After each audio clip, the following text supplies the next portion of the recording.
You can't handle it. If you're going to throw up, no matter how good you are, you're not cut out for being a pop star. It's not going to happen. Kick her out of the show on your bike. Get off. But she's allowed to perform. They wait and wait and wait. The judges are tipped off about this. She goes in for the go.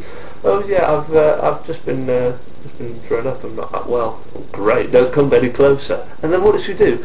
She performs. She walks right up to the judges and fucking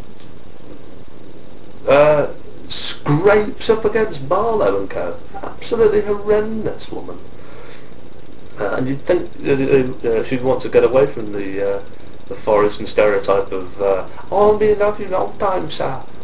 It's been a no. It was almost sort of, I don't know how to describe it, but that's not a great way to introduce yourself as a pop star. Bar that, she had no lyrics in the song. It wasn't singing. No, it was just nonsense. Rubbing up alongside them, and that's sort of 2 minutes of hilarity, obviously. That's over. Finally, she gets another song. She goes, oh, can I do my second track? Who gets a second track? It's a 15,000 auditionees. They don't all get 2 tracks. How many times have we seen it where they say, oh, I've screwed my first one up, I've got another song, let me have another go, please? And no, not going to happen. She gets a second go. The producers knew. The producers knew she was going to be bad, and that's why they had a second one lined up, and she was allowed, because it's great TV. It's not great TV, it's annoying television. And she does the second song. I think it's Tina Turner, and mildly better, but much of a muchness. Balls to her. But they put her through, and Barlow's not amused. I'm hacked off. And it's the same old X Factor, put him through. Rubbish. Because it makes great TV. Yeah. And the way they delayed it as well, it sort of, you got a sense that she was going to be put through. And then it's great. It's great TV where they build up the suspense. Is she going to go through? I'm going to say 15 seconds in between. Yes! Crowd in raptures. I hate all that nonsense. It burns up time. And I saw an hour of the show. I couldn't be bothered with the last half hour, or however long it went on. 5 acts in an hour. 5 acts is not enough. It's not enough.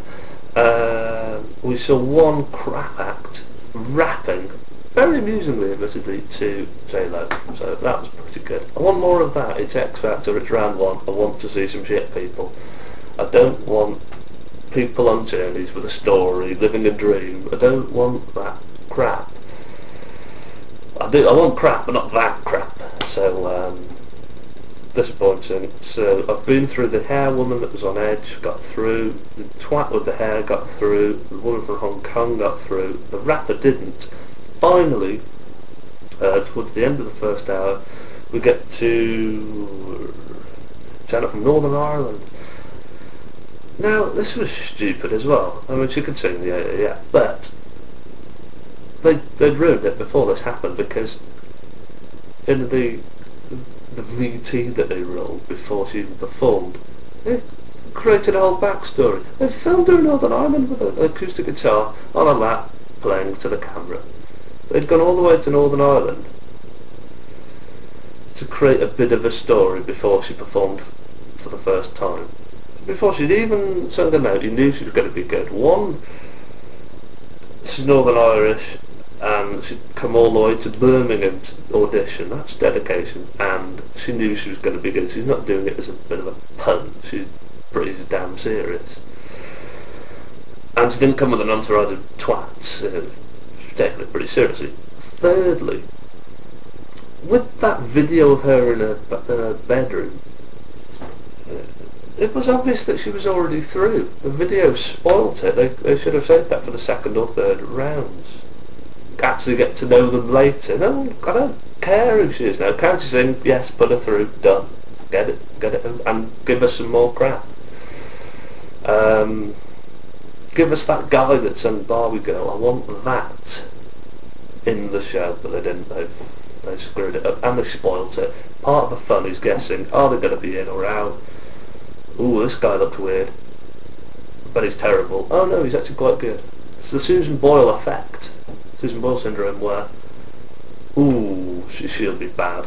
Oh, she's really good. No, she's got grit. So part of the fun is guessing, ooh, they're going to be good or bad, but that kind of thing spoils it, and the judges knew. The judges have, I'm sure the judges have like some kind of fact sheet with contestant number 4,700, whatever it is. A fact file, and then something about, oh, it's just lost their parents.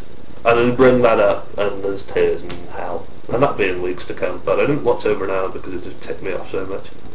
I should have done this video last night because I was pretty angry. I stormed out. I couldn't watch it all. It was unbearable. And it's a number of things. I don't like the music. Don't like that theme tune straight away, and you have to hear that numerous times because it's either end of an advert, either end of a commercial break. And every TV show these days, and the X Factor is the biggest culprit, every TV programme has to be sponsored. So it'll be the X Factor, I don't know who it was sponsored, I think it was Talk or something. I know the X Factor is sort of the flagship show for ITV, and without that ITV might go bust. I would lose the channel, but I'll get over it. ITV is terrible. I don't like the channel. I don't like commercial breaks for a start, so anything to avoid those. I don't like the soap operas. It's just shit. Awful. And I've been burnt twice. I hope my thing was burnt twice because I watched Celebrity Big Brother expecting Charlie Sheen. I was let down. He's not in the show. That was a waste of bloody time. Never watching that again. And the X Factor with, I don't like the judging panel except Barlow's okay, he might improve. David Lewis is pretty reasonable, but I don't like the music, I don't like the commercials, but that's not really the show's fault explicitly. And then they had 5 acts in an hour. That's pathetic. I want 30. I want quick fire. Get this guy on. He's awful. Hilarity. That's what I want to see. I want Robbie Williams' Angels murdered. That's what I want. So that's disappointing again. The announcer guy's annoying. They did London and Birmingham and not Manchester, but I'm sure that'll be weeks to come, so that's not really such a sore point. But I didn't have any empathy with any of the characters. I say characters. With any of the contestants. And very disappointing. And what's worse is, I remember them. It's worked. They've tried to make me, the viewer, remember these things, and I do. He's called Frankie with an IE ending, which sounds slightly feminine, but there we go. The mental woman with blonde hair that peroxide is almost falling out of her head. She's got such a receding hairline. Kitty is her name. What an appalling name that is. I bet it's not a better name, Kate or something. Awful specimen of a woman. And then the Far Eastern lady from Hong Kong, Goldie. No, you're not. You're not the guy that was in James Bond. And I can't think of another one.